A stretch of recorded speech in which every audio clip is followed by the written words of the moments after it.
Paano yung sasagot mo pag sinabi ng prospect mo na, ay gusto ko sana kaso lang wala akong pera, kaya wala akong pampuhunan. So ganito po yung sinasabi ko. Partner, hindi po ako naniniwala na wala po kayong pera or wala po kayong pampuhunan. Nagkataon lang po na sa ngayon, iba po yung priority nyo. Pero, naisip nyo na po bang tanungin sa sarili nyo kung saan lang napupunta yung pera nyo? Imagine nyo po kung yung mga ibang bagay nga na hindi naman nakaka-asenso sa inyo is nagagawa nyo po ng paraan o kaya napapaglaanan nyo po ng pera, how much more po etong AIM Global, itong opportunity na to, which is pwedeng ikabago ng buhay nyo. Kasi imagine niyo po, partner, sa ngayon po na estado ng pagtatrabaho nyo, kung sasabihin nyo po sa akin na wala po kayong 6,980, nakakalungkot po yun. Kasi sa sipag mo, sa effort mong binibigay dyan sa ibang bansa, tapos wala kang 6,980, ibig pong sabihin wala ka pong naiipon. So kaya mo po mas kailangang mag-join dito sa AIM Global para magkaroon ka po ng savings and eventually, ito po yung magpapauwi sa iyo for good para po hindi ka maging OFW habang buhay. Paano pag sinabi ng prospect mo na, ay gusto ko sana kaso lang wala akong time kasi busy ako sa work. So, ganito po yung sinasagot natin. So, partner, lahat naman po tayo by 24 hours in a day. So, nasa sa pagpaprioritize lang kasi ng gagawin. Kasi, like example, dito po, marami po ako mga partners na mga nagtatrabaho din po sila, pero nagagawa naman po nila yung negosyo kasi part-time lang po natin nagagawin. So, ini-insert lang po nila sa free time nila. And, habang nai-insert nila sa free time nila, ayun, paunti-unti po, kumikita sila. So, imagine niyo po, partner, kung pinagkakaabalahan nyo po yung trabaho nyo dyan, na pinagsisilbihan nyo po yung amo nyo, o kaya pinapayaman nyo yung amo nyo, what if po, magbigay lang kayo ng free time mo lang, part-time lang, para naman pagkaabalahan mo yung sarili mong pangarap, para makawala ka dyan sa trabaho mo, kung OFW ka, makauwi ka for good, and makasama mo yung family mo habang kikita ka ng malaking pera, mas malaki pa sa sinasahod sa'yo ng amo mo. Paano naman pag sinabi ng prospect mo na pag-iisipan ko muna? So, ganito po yung sasabihin natin. Partner, lahat po ng mga yumaman sa negosyong to, hindi lang po nila pinag-isipan, kundi ginawan po nila ng action. Parang kagaya mo po ngayon, ang pinakaunang gagawin mo lang po is mag-start or mag-join. Kasi lahat po ng mga yumaman talaga dito, including po ako, talagang nag-decide lang po ako na mag-join, mag-start, and hindi mo naman kailangan malaman lahat sa negosyo. Kailangan mo lang talagang mag-start kasi ituturo pa po namin sa'yo yung mga pasikot-sikot or ititraining ka pa po namin para matutunan mo yung proven and tested system natin dito sa Facebook. And pag natutunan mo po yun, isa ka na rin po sa mga kikita through Facebook. Paano naman pag sinabi ng prospect mo na, ay, paano, mahihain kasi ako paano pag wala akong ma-invite? O kaya, pag wala akong mabenta? So, napakasimple lang po ng sagot. Ganito po exactly yung sinasabi ko. Normal po na mag-isip kayo ng ganyan ngayon since hindi pa po kayo nagjo-join at hindi ko pa po natuturo sa inyo yung proven and tested system natin dito sa Facebook. Pero the moment po nakapag-join na kayo, and naturo ko na po sa inyo yun, imposible po wala kayong ma-invite. Kasi po, ang dami-dami ko na po mga partners na kahit part-time lang po nilang ginagawa, kasi nasa iba't ibang bansa po sila, kumikita po sila. Gamit-gamit lang yung sistema na ituturo ko po sa inyo. Kaya wag po kayong mag-alala dun sa wala kayong may invite. Ang pinakakailangan nyo lang talagang gawan ng paraan is makapag-join po kayo ASAP para masimulan na po natin yung training. And pag mas maaga po kayong makakapag-train, mas maaga din po kayong kikita. Paano naman pag sinabi ng prospect mo na, ay ayoko dyan, networking kasi scam yan. So, ang sinasagot ko po dyan is, ganyan din po ako sa'yo partner dati. Ganyan din po yung thinking ko about networking. Akala ko, lahat ng networking scam. Pero, nung na-encounter ko po itong AIM Global, dito ko po natutunan na hindi naman pala lahat ng networking scam. Ang pinaka-importante pala talaga na i-consider mo pag pumapasok ka ng networking company is, unang-una, kailangan may produkto. Yung AIM Global po, napakagaganda ng produkto natin. In fact, pag sinearch mo sa YouTube, ang dami na pong mga napagaling na mga may sakit. Tapos, kailangan po, syempre, stable yung kumpanya. Kasi, syempre, kung sa trabaho nga, kailangan naghahanap tayo ng stable na employer. How much more dito sa negosyo natin, di ba? Na pang lifetime to. So, dito sa AIM Global, dito ko nakita na pwede pala talagang magtagal ang isang networking company kasi po 12 years na po tayo and going stronger, and hindi lang po yan kasi hindi lang po mga Pinoy na lang ang nag-join sa atin, kundi mga iba't ibang lahi. Imagine mo yung partner, kahit mga ibang lahi naniniwala sa kumpanya natin, tayo pa kaya na talagang sariling atin to kasi mga Pinoy. Imagine mo kung yung mga ibang lahi na papayaman ni AIM Global, mas lalo dapat tayo. Kaya kailangan po natin.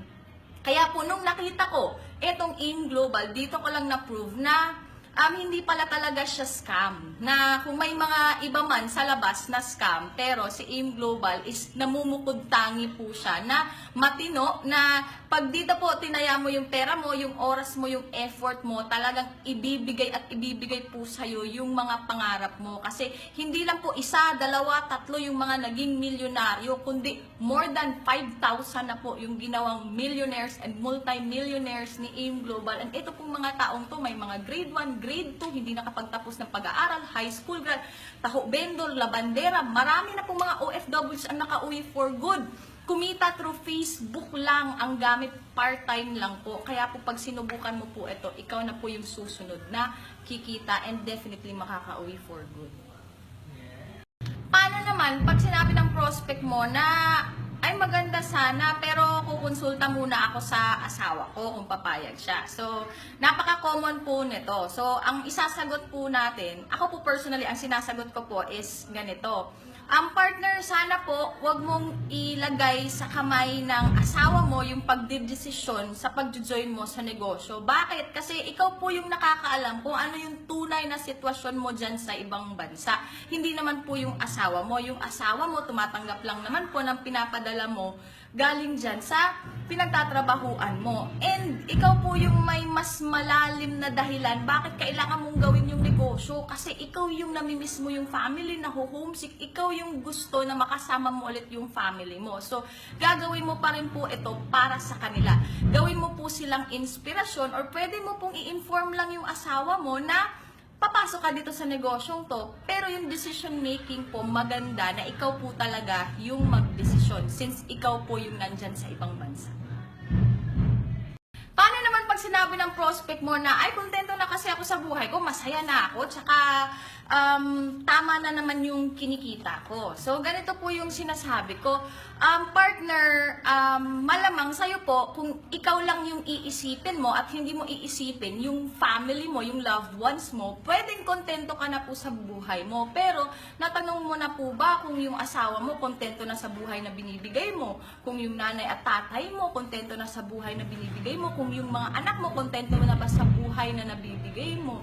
So kagaya mo lang din po ako, partner, na may family, may loved ones po ako. Kaya po ako nag-join dito sa AIM Global, hindi lang po sa pansarili kong intention. Nag-join po ako dito sa AIM Global kasi gusto kong ma-provide sa family ko yung best life. Gusto ko, bago man lang mawala yung mga magulang ko, mapa-experience ko sa kanila kung gaano kasarap yung buhay. Gusto ko na yung partner ko, madala ko sa iba't ibang lugar yung family ko. And syempre, bilang isang OFW, ayokong magtrabaho dito habang buhay. Gusto kong makasama yung family ko.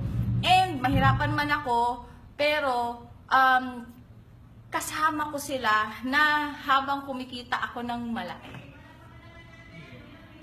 So, paano mo naman i-handle yung rejection sa negosyo natin? So, partner, you have to remember, and itatak mo po to sa utak mo, pati sa puso mo, this is a rejection business. So, kailangan masanay ka na nare-reject ka. So, syempre, pag baguhan ka pa lang, normal po yan na every time na nare-reject ka, minsan nasasaktan ka pa, or most of the time nasasaktan ka pa. So, ang pinaka-solusyon lang dyan is mag-invite ka lang ng mag-invite para po masanay ka sa rejection. And kailangan po, mabilis kang makapag-move on sa rejection. Kasi ganito lang po yan, okay?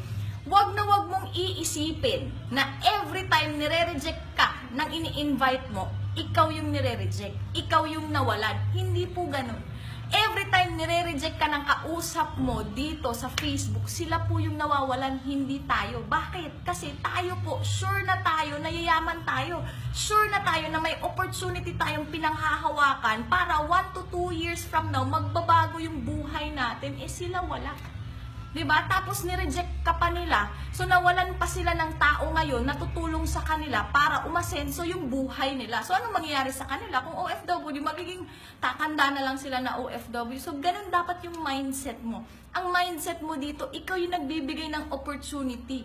Hindi po ikaw yung nagmamakaawa at nanghihingi. Pag ganun po yung mindset mo, mabilis ka makapag-move on. And take note, every time po nakakakuha ka ng no, sabi ko nga parate, every no gets you closer to a yes. So, kailangan lang mabilis kang makapag-move on. Kasi, posibleng no, may Pareto principle po tayo na tinatawag. Ano po yung Pareto principle? For every 10, you get 1.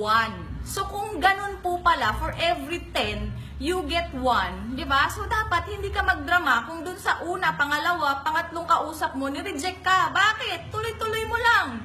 Diba? Hanggang sa umabot ka ng 9 kasi malay mo yung pang 10, oo na siya sa'yo at magjo-join na po siya sa'yo. So, kailangan lang po dito, dadaanin natin una sa numbers game. So, pag medyo nare-reject, pag medyo na-hurt ka pa every time nare-reject ka, ibig sabihin po, kailangan mo pa ng mas malupit na training, experience. Pero kagaya po ng nangyayari sa amin, ngayon po minamanin lang po namin yung rejections, tinatawanan na nga lang po namin eh. Bakit? Kasi darating ka talaga sa point na, lalo na po pag rumisulta ka, kakatuloy-tuloy mo lang sa negosyo po natin, marirealize mo later on eh, na habang umaangat yung buhay mo, hindi mo na i-care kung sino yung mga taong hindi naniniwala sa'yo. Mas magfo-focus ka na doon sa mga taong naniwala sa'yo. And eto yung pinaka-wag na wag mong gagawin. Kahit 100 pa yung mag-reject sa'yo, okay? Kahit 1,000 pa yung mag-reject sa'yo, ang pinaka-importanting tao lang na hindi ka dapat i-reject sarili mo. Wag na wag mo lang mangyari sa sarili mo na pag nireject ka ng marami, i-reject mo na din yung pangarap mo. Yun ang wag na wag mong bibitawan kasi tandaan mo, ikaw lang po yung pinakakailangang maniwala sa'yo para magkatotoo yung mga pangarap mo. Pag ikaw 100% naniniwala ka sa sarili mo na kayang-kaya mong matupad yung mga pangarap mo, magugulat ka na lang. Darating ang time na mamumulot ka na lang talaga ng magjo-join sa'yo. Habang tinutuloy-tuloy mo, marami kang madadaanan na hindi man sila agad nag-join sa'yo pero pinagmamasdan ka na lang pala nila.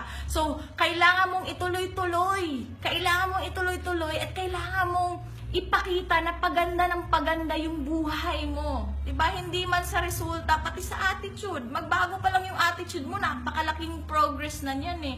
At dito sa negosyo po natin, yung attitude mo equates your income. Habang gumaganda yung attitude mo, palaki ng palaki yung income mo. Pag nakikita yan ng mga prospects mo, magugulat ka na lang, may mga prospect ka dati in-invite 6 months ago, hindi naman nag-join, bigla na lang mag-PPM sa'yo. Bakit? Kasi na-prove mo na sa kanila na maganda talaga yung ginagawa mo. So may mga ganun po talaga. Kaya bottom line po is ituloy-tuloy mo lang. Prinsipyo ko po, kaya po narating ko kung ano man yung narating ko ngayon kasi tinanong ko to sa mentor ko dati. Ano yung pinanghahawakan niya na principle? Sabi niya, start and never ever stop hanggang sa makuha mo yung mga pangarap mo. So sa'yo po partner, sinimulan mo na tong negosyong to ngayon. Never ever stop when you're tired. Never ever stop when you're down. Stop pag nakuha mo na lahat yung mga pangarap mo para sa sarili mo and para sa buong pamilya mo. So, napakarami po sa atin na ginagawa po natin yung negosyo and every time po nakakita tayo ng successful na tao, of course, gusto po natin na mangyari yun sa atin. Ganon din po ako dati. And eto po, sasabihin ko po sa inyo yung mga ginawa ko para po makuha ko po kung ano man yung resulta ko ngayon. So, sobrang blessed po kasi right now po, 2 na po yung nabili ko na sasakyan through this business. Una-una po yung Toyota Fortuner ko, pangalawa po yung bagong-bagong Ford Mustang ko.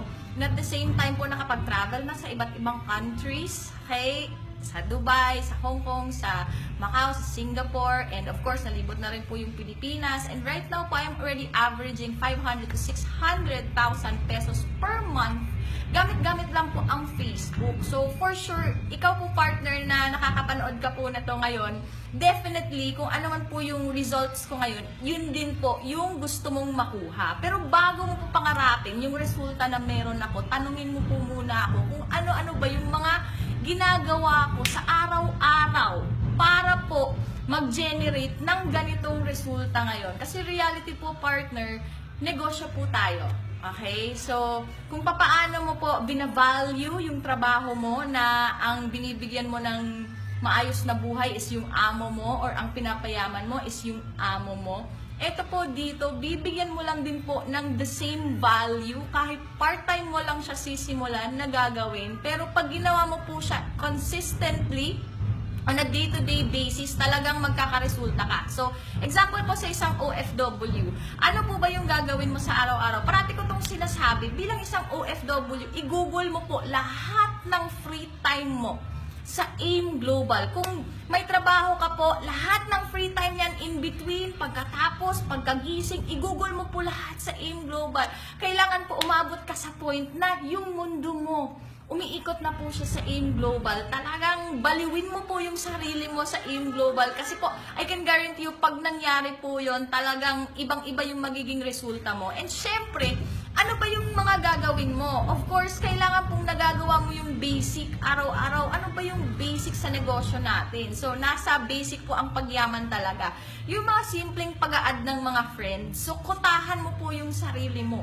Okay? Hindi ka na kailangan kotahan pa ng upline mo. Ikaw mismo, dahil negosyante ka na ngayon, hindi ka na lang OFW, negosyante ka na ngayon, kailangan mo pong kotahan yung sarili mo. Example na lang, 50 yung i-add mo in one day. So, ikaw na po yung magdi-divide niyan sa mga free time mo kung ilan kada free time mo ang i-add mo. Tapos, syempre, yung kakausapin mo, basta bottom line po, partner, huwag kang pumayag na lumagpas ang isang araw na wala akong nakakausap na positibo or naku-close deal. Kasi bottom line po dito sa negosyo po natin, numbers game lang po talaga. Kaya kailangan po, kung ngayon nasasaktan ka pa, pag nare-reject ka, kailangan mo pang mag-invite hanggang sa umabot ka sa point na hindi ka na nasasaktan. Kasi pag umabot ka dun sa point na yun, ibig sabihin, madali na lang talaga sa'yong magpa-join kasi mabilis ka nang mag-move on doon sa mga nagre-reject sa'yo. Tapos, syempre, gagawin mo kung may mga downlines ka, imo-monitor mo din po yung mga downlines mo, kung ano yung mga exactly ginagawa mo, ituturo mo lang din po sa kanila.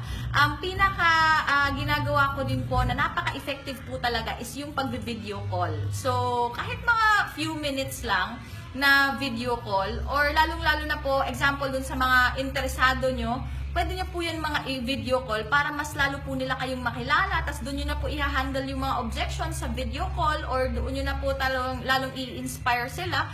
Pwede nyo rin pong gawin is video call kayo, group chat, ikaw, yung upline mo, tsaka yung prospect mo, tapos pagtutulungan nyo, or ikaw yung downline mo, tapos yung prospect mo, tapos pagtutulungan nyo yung isa. So, kailangan po, pagtutulungan nyo yung isa. Hindi pwedeng marami kang prospect, ikaw lang mag-isa. Diba? Kasi kung may negative dun, ma-overpower ka. So, kailangan mas marami kayong positive kaysa dun sa prospect para po talagang sure. So, pwede mo po yung gawin. Bottom line po sa negosyo natin, kailangan mo lang talagang hatawin. And bilang isang OFW, i-goal set mo yung sarili mo kung kailan mo papauwiin. Kung kailan ka uuwi for good. Kasi po, nandito ang totoong labanan ng pagyaman sa Pilipinas. Wala po dyan sa ibang bansa. Dyan po sa ibang bansa, training ground mo lang po yan. So, kaya nga po kailangan mong bilisan. Kailangan mong gawin sa lahat ng free time mo itong AIM Global para makauwi ka na agad. Kasi yung pangarap mo po na 100,000 per month, dito mo na po matututunan paano po yan kikitain talaga on a consistent basis pag umuwi ka na sa Pilipinas. Kailangan mo munang sibakin yung amo mo sa buhay mo para totally maging malaya ka na. And ang magiging amo mo na lang dito is yung pangarap mo. Okay po? So, hataw, power.